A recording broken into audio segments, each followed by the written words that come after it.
Am I the a-hole for refusing to help my sister out financially even though I can't afford to? I, 34 female, am the eldest of 9 siblings. My sister, Sarah, 24, and I aren't close. I love all of my siblings, and I'm close with all of them, except for her. Growing up, she wouldn't introduce me to her friends and would refuse to acknowledge me at family gatherings over the years. In short, she was distant with me but not my other siblings. After I moved out of my parents' house, Sarah and I grew further apart and didn't see each other except at family functions. She would ignore my attempts at reaching out and or including her in anything that my other siblings and I did together. She didn't come to my wedding. I didn't even know that I'd gotten divorced until 2 years later. She refused to accept my request to add her to socials and never responded to any calls or texts. It hurt, but I didn't want to push, thinking that she might eventually come around so long as I kept the door open. A year ago, she finally accepted my social media request and sent me a DM. It started out as just a, "Hey sister, how are you?" After some awkward small talk, I learned that she's not doing well financially due to her boyfriend losing his job. She asked me if I could lend her some money as she was short for groceries. I agreed and told her that she didn't have to pay me back. I sent what she asked for and a bit extra. She thanked me and asked if we could visit for a proper catch-up. I agreed, and we set it up. The visit came and went, and she didn't show up or answer my call/texts. I assumed that something came up and texted that she let me know when we could reschedule. 2 days later, she DM'd saying her cell phone had been cut off for non-payment. She asked for help to get it reconnected and said she'd pay me back when she could. I agreed and sent it to her. A few days later, and she asked for more money. I sent her the money again, but told her that I can't send anything else until she pays me back because I didn't have any more that I could spare. I felt like I've been used. Then one day she asked for a cab fare. I said that I'd pick her up and drive her myself. She got angry and accused me of not trusting her. She blasted me on a family group chat saying that I was refusing to help her and that I was selfish. Sarah recently posted something about how she loves her family and how much they mean to her. She tagged all of my siblings except for me. 5 minutes later, she sent me a text asking me for money for diapers, and I lost it. I asked her why she only ever contacts me when she wants money, and that I was feeling used. She denied it and said she was angry that I could accuse her of such a thing. I sent her screenshots to prove it. She said, just forget it then. I tried to apologize for being rude, and she ignored me. A few days ago, she asked for help paying for rent and offered to repay the loan as soon as she could. I could help, but I don't want to. I feel like I'm being used. It hurts that she only ever contacts me when she wants money. So, am I the a-hole? Why do you feel bad for accurately calling her out for using you? Like, totally not the a-hole. Please stop funding her life. You're so desperate for a relationship with her that you're allowing her to manipulate you into giving money. Don't fall for that crap. I feel bad because I don't want my nieces to go without. My family and I try to look out for one another without getting into each other's personal lives or finances without invitation. There was a bit of parentification going on when I was a kid too, so I kind of see her as a daughter of sorts. Still not your issue. She is an adult and is responsible for her decisions and kids. She is using you. Try reading what you just wrote, but pretend a friend wrote it. Often we are too close to a situation to see the truth. Don't give her any more money. Best of luck to you. I am huge into family, but not to the point of being used. You are the oldest. Stop being passive and get a straight answer by asking straight questions. Start asking the other siblings what her problem is. Why is she leaving you out and excluding you? Make this a family issue since Sarah keeps reiterating that she is into the family. Info, I feel like we're missing something big here. Do you know why Sarah's always been so distant with you? I think it's because she and I are so far apart in age. I don't really know, to be honest. Not the a-hole, but refusing her could put you in a bad situation with the family. Have you talked to your family about this? Maybe point out that she blatantly left you out of her post about family and show them your receipts of her only contacting you for money. I've talked with a sister and brother that she's closest to about it. They said they talked to her, but that I should just let it go and stop trying so hard to win her affection. They said that I need to just stop sending her money. Apparently she used to hit them up all the time until they cut her off financially, and said that she's a grown woman who can and should take care of herself. There's your answer. Cut her off. Next story is titled, Am I the a-hole for pressing charges on my mom when my family told me not to? I, 18 female, and my boyfriend, 22 male, have been living in our first apartment together for a while now. completely independent from our parents. I have never had a good relationship with my mom, 37 female. I had been taken away from her for severe neglect as a young child and was raised by my great-grandparents, 84 male plus 80 female. She wasn't a part of my life for 13 years. When my grandparents eventually passed from old age, she regained custody and moved me across the province I live in. Anyway, when we had settled in our new place, because I have better credit than my boyfriend, we were looking into getting our Wi-Fi under my name. But when I called the best provider in our little rural area, they explained to me that I owe them over $800, which couldn't make any sense as I've never had an account with them in the first place. They gave me the address in the year that it had first been owned, and it was one of the first places I had lived with my mom. I had been 15. We were on civil terms, and I let her know that because I just had a new job and have moved out. Note that I haven't lived with her since I was 15. I've mainly lived with friends as she's pretty crazy, that I won't give her money for my phone bill that I didn't owe her. But was going to anyway until she paid a balance owing under my name. Because not only was my credit now horrible, but we couldn't get Wi-Fi, and that's something I needed for school/work. She blocked me, cut my phone off, and went to my in-laws to try and break up my relationship with my boyfriend. The only way the money owed can be waived is if I press charges for fraud, but when I asked for advice, it was met with, "How can you do that to your mom? She wouldn't be able to get divorced then. She's on her fourth husband and she had cheated on him. How is that my problem? Anyway, am I the a-hole? Should I do it?" You don't press charges. The province does. The fraud can be shown with your birth certificate. You're not old enough to sign a contract when this account was opened, so provider was negligent. You probably have to file a report with the police, but nothing much will happen to your mother. P.S. Get a credit report because she didn't just do this once. This is good advice. She stole money from you and tried to sabotage your relationship with your partner. This is astonishing and abnormal. You don't owe her anything. It seems like you can't demand your overly strenuous relationship either way, so you have nothing to lose. It may seem bad from an external perspective to people who don't know the situation well, but their opinion doesn't matter. Only yours. You need to cover this debt, fix your credit, and get a Wi-Fi, which is crucial for your studies and work. The real question is, how can your mother do that to you? She was an egg donor who has abandoned her responsibility to you, and has literally committed a crime by stealing your identity and leaving you with a bad debt that's harming your ability to live your life successfully. Will these relatives who don't want you to press charges pay the bill? If not, then ignore them for suggesting you just eat your mother's crime. If the mom did it here, how many more lines of credit/accounts did she open in Opie's name? Continue with the charges.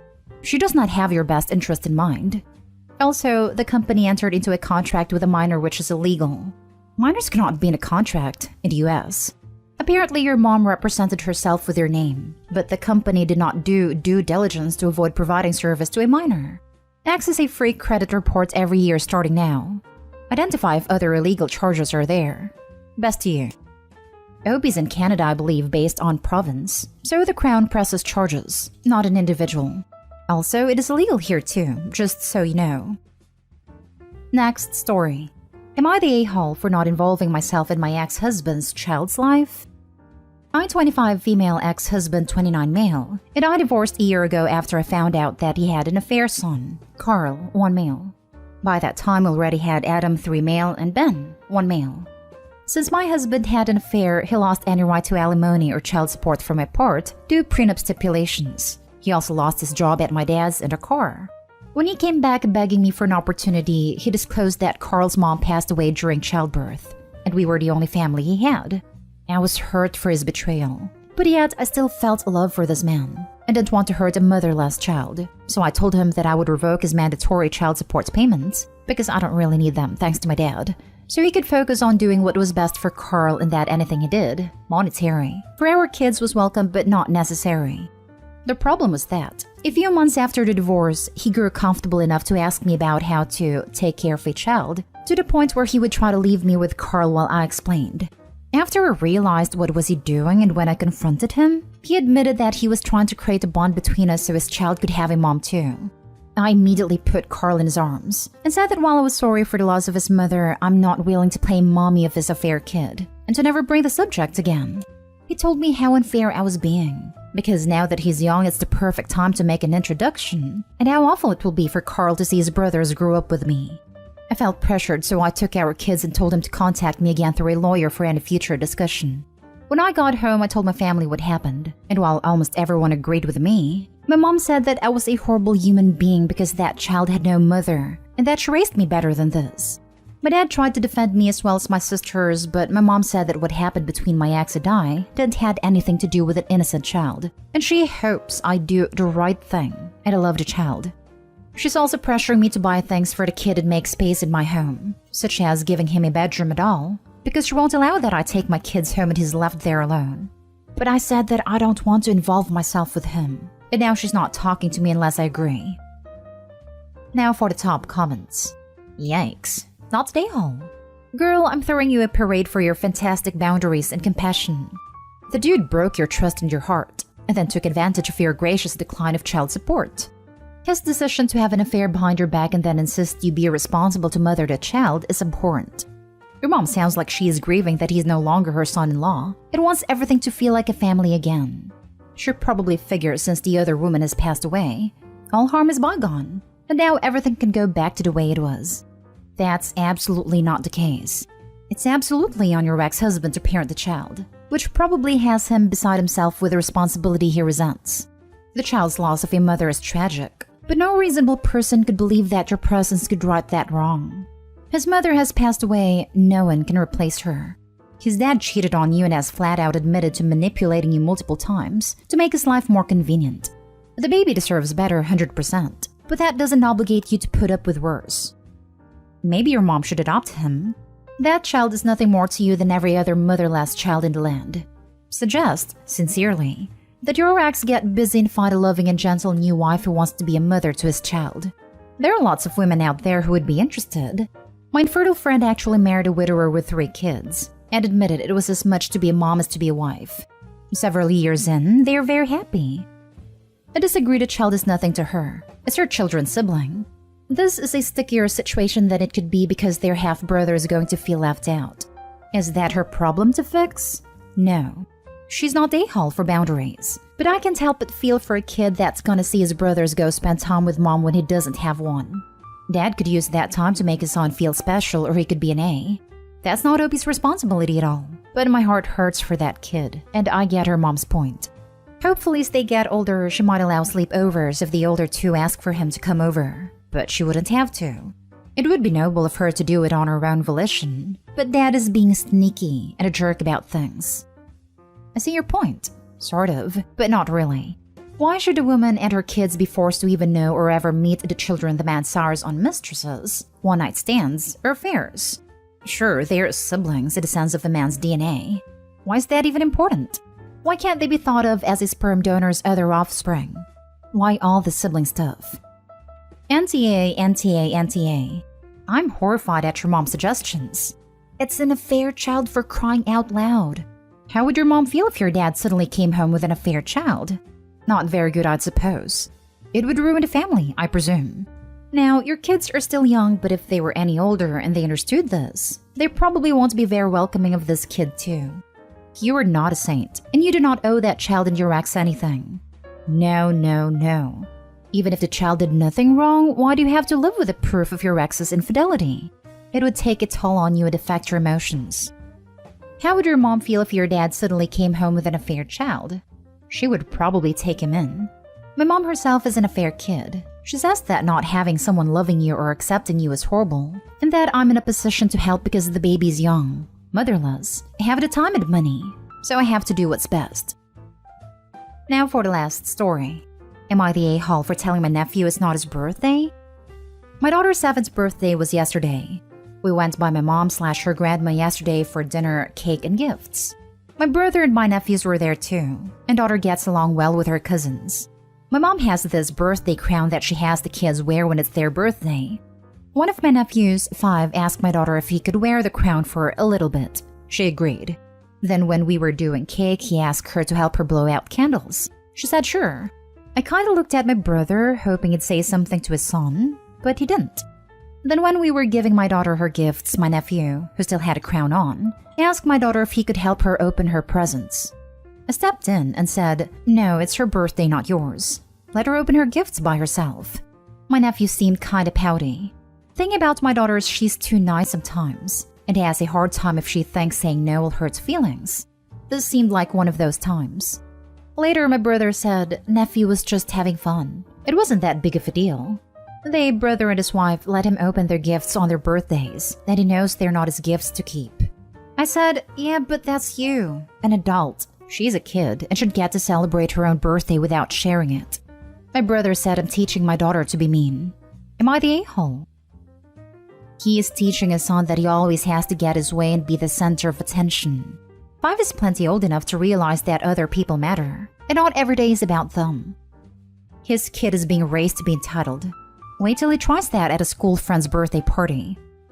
This happened at a party when my daughter was in kindergarten. One of the attendees had an absolute screaming meltdown because she was not allowed to blow out a birthday child's candles, nor open the presents. Turned out to be the child my daughter had talked about all year who was always throwing tantrums. We did not invite her to my daughter's party that following summer. Not a day home. You're teaching your daughter it's okay to say no and have boundaries. A nephew needs to learn how to hear no and respect boundaries. This is important. Opie, I don't want to put the fear of God into you over an interaction between 2 cute little kids, but do not let your brother teach your daughter that saying no is being mean. Jesus freaking Christ. This is so important. Not stay home. Teach your daughter that saying no is her right and doing so is not mean, no matter how bratty her cousin is. Also, give the girl back the birthday crown for crying out loud. Who does that?